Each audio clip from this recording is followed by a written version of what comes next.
If you're struggling with negative thoughts and emotions, mindfulness and meditations will not work. Why? Well, because you cannot think your way out of fear, anxiety, unworthiness, or anger, and you cannot meditate your way out of the emotional pain. Of course, these tools, mindfulness meditation, breath work, they all can take that edge off and bring temporary sense of relief. But then life happens. Life always throws us curveballs. Somebody says something you don't like, things don't go according to your way, unexpected challenges come up, and suddenly those emotional triggers are back. You are becoming reactive again to the circumstances. You lose your temper. Perhaps you beat yourself up. You judge yourself. You blame others. You blame the circumstances and get stuck in that victimhood. And that same thing keeps repeating over and over and over again. And it seems like all of the hours that you spend in meditation, self reflection, doing breath work, being all spiritual, have gone out of the window. Does that ever happen to you? So, why does this happen? Why doesn't meditation bring us that long lasting peace? Well, because emotion is energy in motion, and this energy is stored in your body. And you cannot think or meditate your way out of this energy. You can't breathe your way out of this energy. You cannot run away from this energy. Believe me, I've tried everything. Where's that stop button? I want this to end. And it doesn't matter how much you try to meditate, how present you try to be, these emotions, that energy remains trapped and it's waiting to resurface next time you're triggered.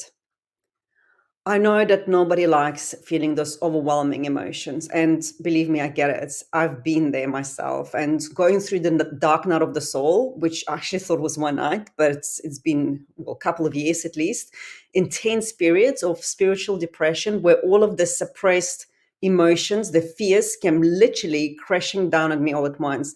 Fear of abandonment, fear of rejection, not being good enough, you name it. I've held all of these fears that I've ignored them and I've suppressed them my entire life. And at times it was so overwhelming that it literally, I felt like I was going nuts. And I've tried everything. I've tried breath work, meditation. I've invested multiple 5, 6 figures into my coaching, binge watching the YouTube, the positive thinking, spirituality, manifesting, etc. And yes, there was a moment of relief, but these emotions would always come back over and over and over. And then through the trial and error and coaching and studying metaphysics, I finally understood that the only way out is through. That to truly shift, that release those negative emotions, I had to sit with them. I had to allow myself to feel them fully without judgment, without analyzing, and especially trying to fix anything. So I started welcoming them. I welcomed fear and anxiety and sadness and whatever else was coming up.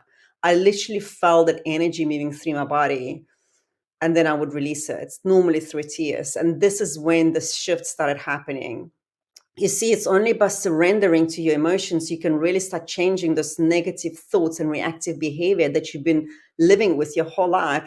And when you do this, you start to cleanse your nervous system, you purify your mind, your body, your soul. And this is the only way how you then create that solid foundation for mindfulness, meditation, and other tools to work effectively. Because only when the emotional triggers are released, when they're dealt with, when they're faced head on, you can begin to start addressing your thoughts. You can start choosing to think differently. You can start choosing to respond to life's challenges with more ease and grace and awareness. So when you face your emotions head on, you unlock their transformative power, and negative emotions are not bad. Like sadness can teach you what you've been holding on to. And anger shows you where your boundaries needs to be strengthening. And fear will guide you to the edges of your comfort zone where the true growth happens. Remember this one thing: you can't heal what you refuse to feel. And feeling your emotions is the first and most powerful step to true emotional freedom. So, here's what this all means in summary. When you are triggered, allow this emotion to come up. Stop running from discomfort. You can feel discomfort for a few hours or your entire life. What is your choice? There is no one. Sit with them. Feel that heaviness in your chest, the knot in your stomach, the lump in your throat. Drop the storyline, and instead of attaching your emotions to a story like I'm sad because, I'm angry because, this always happens to me, focus on that raw sensation of the emotion. Feel that fear, feel that anger, and breathe through it. Remember, it's just passing. It's just the energy that's moving through, just the energy in motion.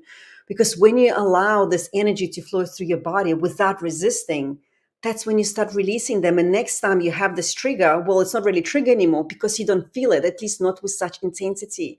And most importantly, just be compassionate and very, very patient.